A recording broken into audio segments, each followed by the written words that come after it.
Have you ever heard the saying, it's not the destination, but the journey? If you told me that 365 days ago, while I was polishing my talent, training for spontaneous Q&A, and straining my calves just to stay on my heels, I probably would not have believed you. But as I was writing this speech, I found myself struggling. Not because I had nothing to say, but because I had learned so much that I could not choose just one to talk about. Let me share with you some of the most moving takeaways I've had both as a candidate and reigning Miss Teen Philippines Canada 2024. From my training, I've learned that discipline truly bridges goals and achievement.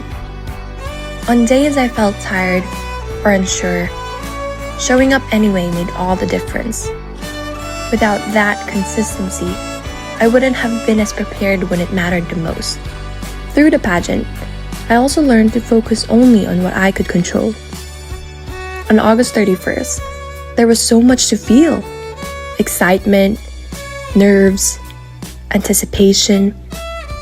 But I reminded myself that while I couldn't control everything, I could choose my effort, mindset, and energy.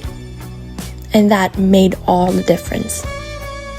Lastly, for my reign, I learned that no effort is ever too small. After the euphoria from coronation night has faded, I felt pressure, wondering if I could really make a difference being just a teen. But I realized the word just is limiting. Being young doesn't equate to being powerless, because even one voice, one inspiration, one teen can make a difference.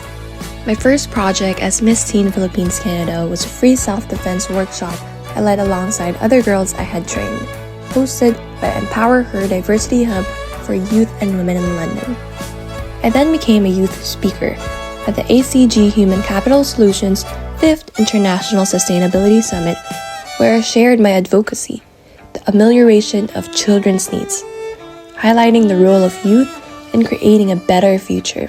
I organized and taught Filipino martial arts class at the Filipino Cultural and Language School of London, helping young kids connect with their culture and traditions.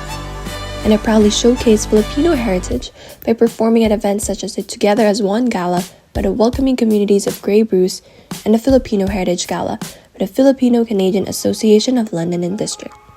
Thanks to PCCF, I was also able to extend that impact all the way to the Philippines. We visited organizations such as the Kuya Center for Street Children, Missionaries of the Poor, the North Cemetery Dwellers, the Sisters of Mary, and the Chosen Children Foundation. In one of those visits, I recall someone saying that the greatest gift we could offer the children was simply our presence. At that time, I didn't fully understand how just being there could mean anything, especially to the kids who didn't even personally know us. But as we spent time with them and began to learn about their daily struggles, that's when it truly clicked for me. It wasn't about who we were. It was about what we represented. A reminder that they are seen, that they are valued, and above all, that they are loved. One moment that stayed with me was when we sang and danced to the Apito song at several different shelters. It was something so small, yet it brought the kids so much joy. It reminded me that though we may not always be able to give materially, we will always have love to give. And that in itself is more than enough. During my visit to my mom's province, I had the opportunity to deepen my advocacy of empowering youth and women through sports.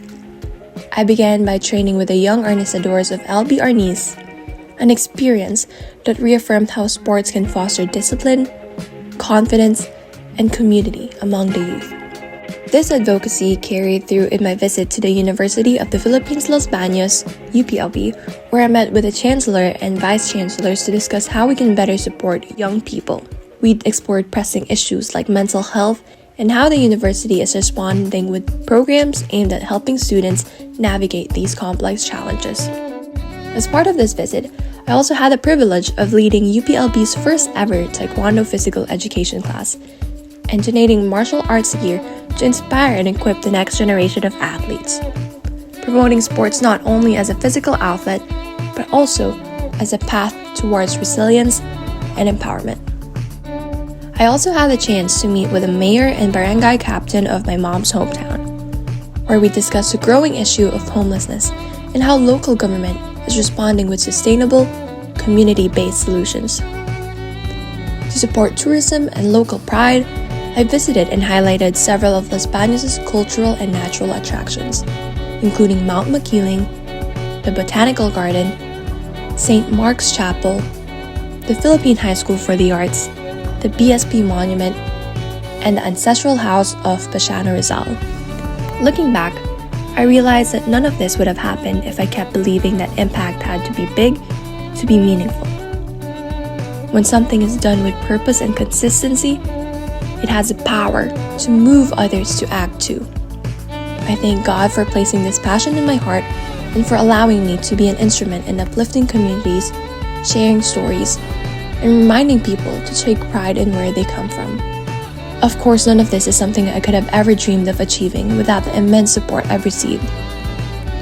To my family, this crown belongs just as much to you. To my mom, dad, and brother, my planners, designers, managers, drivers, and number one supporters, and also my brutally honest critics, thank you. And to the vibrant community in London, Ontario, my friends in Qatar, and my family and friends from across Canada, the US, and the Philippines.